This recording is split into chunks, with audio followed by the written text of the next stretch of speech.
2 years ago, Mark Waggoner's dad, Mick, went into the hospital. Well, it was surreal because nobody really knew anything about COVID at the time. We just knew what we had seen in the media reports, and we knew what it was doing to our dad. Mark and his family would learn quickly the deadly path COVID would take. And he went from, having what we thought to be pneumonia, to the next day having to be intubated, to the next day having to go through some pretty extreme measures to fight for his life. But Mick Waggoner would be the first person in Lucas County and in the entire state of Ohio to die from COVID.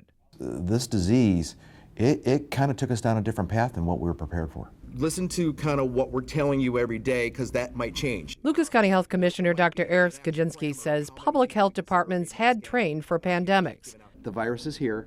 But nothing in the textbooks materialized in the real-life scenario. You're thinking you're going to have a vaccine, you're going to have a vaccine quickly, or you're going to have some sort of treatment.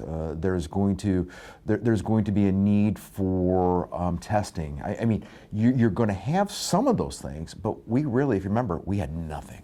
And over the next 2 years, it was a constant game of catch-up. It turned on a dime. It was like somebody flipped a switch here in Lucas County, and next thing you know, everything was kind of exploding. From medical supplies to testing, and while vaccines and testing have caught up, medications are still slow to stockpile.